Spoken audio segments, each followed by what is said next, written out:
6h23, vamos conversar agora com Dorival Machado, consultor sobre inadimplência escolar. Boa noite, Dorival, seja bem-vindo aqui à Boa Nova. Boa noite, muito obrigado. Dorival, qual que é o segredo aí dos colégios que estão próximos de zerar seus índices de inadimplência? Na verdade, o momento é um momento bastante difícil, né? Desde o começo do ano passado, as escolas vêm enfrentando essa dificuldade por conta da própria situação econômica, né? O segredo que eu tenho enfatizado nas minhas apresentações, nos meus trabalhos, é acompanhar muito de perto, né, essa situação. Então, se as pessoas estão cada vez mais tendo problemas, se ela tem problema para pagar uma parcela, certamente ela vai ter problema para pagar duas. Então, uma das coisas é acompanhar bastante, neste momento, é acompanhar muito proximamente. Por outro lado, e na outra ponta, o que eu aconselho a quem esteja devendo é se aproximar da instituição, né? Procurar a instituição, procurar achar uma forma, porque as instituições, elas estão, de certa forma, abertas a ouvir, né, as pessoas nesse momento, né?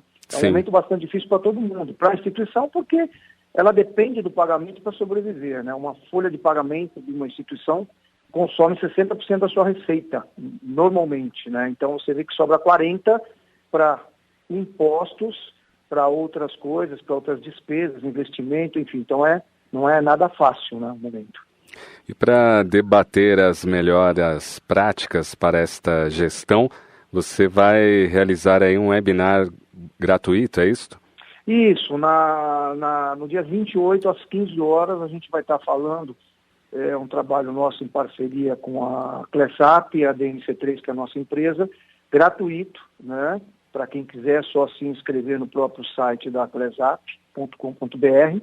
Nós vamos estar falando exatamente sobre isso, né? Sobre, na verdade, a preocupação começa lá na matrícula, né? Uma matrícula, quanto mais bem feita, melhor ela for feita, menor é o risco depois, para os dois lados, né? Então, começa na matrícula, vai pelo acompanhamento no dia a dia dos recebimentos, né? Então, às vezes, as instituições, elas não são, digamos assim, tirando as universidades, que são muito mais organizadas, as escolas, de uma forma bastante intensa, elas não são tão preparadas, né, como uma empresa comum. Então, até por conta da legislação, que impede, o aluno não paga e continua frequentando aula, você não pode impedir o aluno.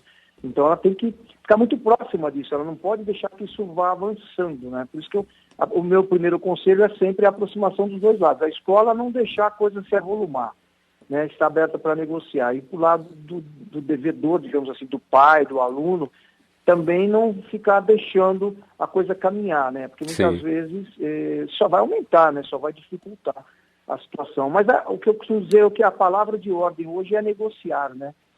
Hoje menos cobrança e mais negociação. Verdade. Dia 28 de julho, próxima quinta-feira, às 15 horas. Isso. E é gratuito. É gratuito, a gente vai estar conversando aí uma hora sobre esse assunto. Claro que a gente vai ter mais tempo, né, em uma hora. Agora não dá para a gente falar muito no ar, mas é gratuito, é só se inscrever pelo site posso falar, é a www.classap, de class de aula, né, class.app.com.br. Você tem livros publicados, né, sobre o assunto? Eu tenho 2 livros sobre o assunto. Eu tenho um livro chamado Redução da Inadimplência no Setor da Educação, que são poucas as obras nesse sentido, porque elas são muito específicas, né? Então, escrever algo para um segmento tão específico não dá para viver de venda de livro, né? Obviamente, né? Mas não era, eu lancei muito mais para atender uma expectativa pessoal, né? Então, eu já está na 3ª edição, o Redução da Inadimplência no Setor da Educação, e lancei o ano passado Em Busca da Inadimplência Zero. E tem alguns DVDs que eu também lancei sobre como cobrar e negociar dívidas nas instituições de ensino. Eu venho estudando essa área desde 94, são 22 anos, né? Sim. É um segmento bastante... que tem suas características, né? Quer dizer, cobrar e negociar uma dívida com uma instituição não é a mesma coisa que cobrar e negociar um carnê de qualquer loja, um cheque. É diferente, porque tem uma série de... Eu costumo falar para o pessoal, né? Quem vende serviços dentro de uma instituição de ensino, que é venda de serviço, ela lida com emoção o tempo todo, né? Emoção, sentimento, né? A mãe deixa um filho na escola, no infantil, acontecem coisas em todas as escolas, né? Uhum. Sempre no infantil um aluno morde o outro, isso acontece no Brasil inteiro, e uma mãe nesse momento fica amargurada e brava, né? Então, e não é só isso, a criança cai, a criança se machuca, a criança briga. Então a escola são 200 dias por ano que elas vivem assim intensamente essa emoção. Sim, verdade. E exatamente isso passa também, inclusive na hora de negociar uma dívida, né? De cobrar. A escola precisa cobrar. Muitas vezes ela tem que receber, ela depende disso, né? Não é que ela queira se privilegiar, né? Existe um contrato, ela faz um planejamento para ter um fluxo de caixa, conta com aquele pagamento, e nem sempre o pagamento acontece. Eu vou dar só alguns números para ajudar, inclusive, as pessoas que estiverem ouvindo. Quer dizer, quando a gente fala em São Paulo hoje, numa inadimplência de um colégio de 10, 12, 15%, não é nada absurdo. É muito ruim, mas não é nada absurdo, é muito comum. Então, aquele cálculo que eu te falei agora há pouco, se uma folha de pagamento já consome 60% da receita, se você colocar mais 15% na inadimplência, já dá 75%. Se você colocar investimento, outras despesas e impostos, como é que a escola sobrevive? É verdade. Então, ela precisa contar com esses pagamentos. E quando as pessoas não pagam, ela precisa assumir uma postura diante disso, né?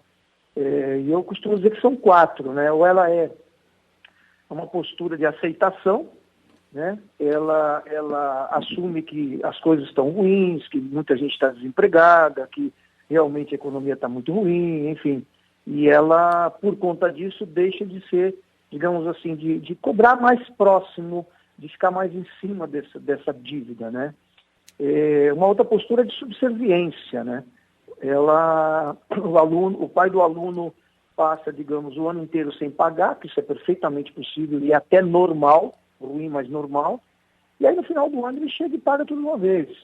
Então ele tem lá, digamos, ele deve 10 mil, ele chega e fala, tenho 8 em dinheiro aqui, e normalmente a escola acaba aceitando os 8, né? E nesse momento, eu costumo dizer o seguinte, ela acabou ficando refém, né? Porque as pessoas que pagaram e pagaram de uma forma correta acabam sendo punidas. Verdade. Porque pagaram certinho, porque o outro que não pagou até com desconto, né? Sim. E essa é uma segunda postura, né? Uma terceira postura que eu costumo dizer é mais de racionalidade, né? Então, a gente entende que existe um contrato, que existe um valor que tem que ser pago por conta desse contrato e que cada vez que isso não é honrado, vai se somar um encargo que não é muito alto nas escolas, é 2% de multa e 1% de juros ao mês. Então, esse próprio encargo muito baixo não motiva, né? A pessoa, se ela tem outras dívidas, certamente ela vai pagar outras e deixa a escola, que é 2% de multa e 1% de juros, deixa isso para depois, ela deixa para pagar depois, não se preocupa muito com isso, né? Então, essa postura que eu digo da escola é um pouco mais racional, muito mais focada, digamos assim, num valor, num prazo, numa dívida e num controle disso, né? Entendi. E uma última postura é uma postura de enfrentamento, só que o enfrentamento não no sentido do embate, do combate, nada disso.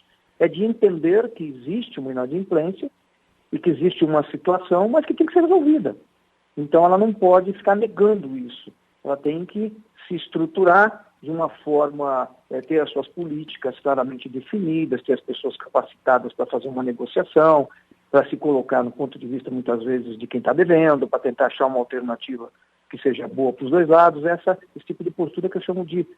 criar rotinas, né? Uma postura de combater, mas combater de forma ética, combater de forma preocupada com os dois lados, não só com o lado do recebimento, né? Entendi. Neste teu período aí de experiência, mais de 20 anos, você já atendeu colégios, escolas que não conseguiram reverter o quadro e acabaram fechando? Ah, sim, existem, eu vou te falar, existem.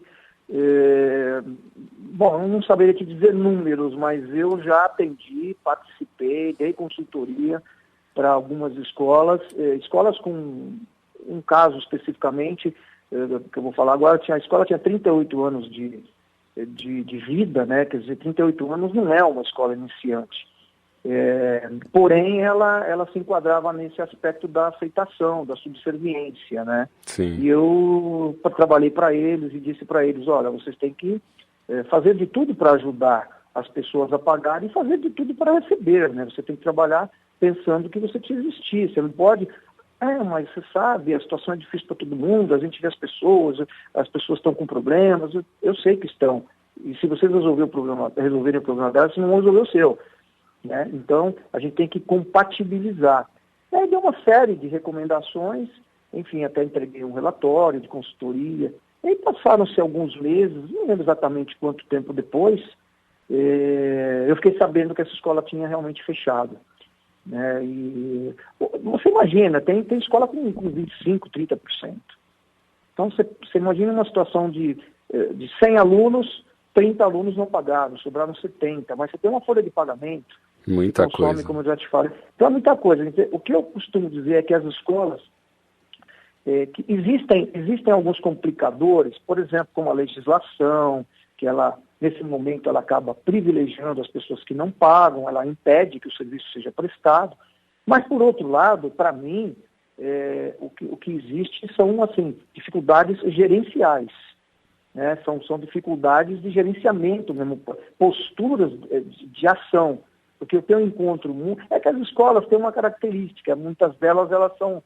Como é que começa uma escola? É uma professora, um professor que dava aula, que tinha um sonho, um ideal, aí ele resolve criar uma escola, e para realizar esse ideal ele cria a escola, ele acaba virando o dono da escola, mas ele é um professor. Sim. A cabeça dele é de um professor, não é a cabeça de um administrador. E é isso que a gente vê muito. Aí depois, com o tempo, acaba... Se é uma professora, o marido acaba se juntando, aí ele vira um financeiro, que muitas vezes ele não tem, a competência técnica para isso, e aí daqui a pouco vem filhos que se juntam, e vira uma empresa familiar, e que tem uma série de características, né? Quanto mais sócios tem, quanto mais gente tem, ainda mais familiar, mais faz coisa difícil. Compatibilizar os interesses, né? É difícil. Não é fácil, né? Então, a gente até brinca e diz assim, quando existem determinadas escolas que a situação ficou tão ruim que o almoço de domingo não existe mais. Aquele almoço da família, sabe? Acabou, a família né? toda sócia, já não tem mais o almoço, que já não dá mais para conversar. Né? Bacana, eu conversei aqui com o Dorival Machado, que é palestrante e consultor sobre inadimplência escolar, que vai estar fazendo uma palestra online gratuita, dia 28 de julho, às 15 horas. Dorival, obrigado pelos seus esclarecimentos, foi muito bom o papo. Espero que você volte mais vezes aqui no RBN Notícias. Ok, obrigado, fico à disposição, eu que agradeço. 6h36, intervalo, daqui a pouquinho eu volto.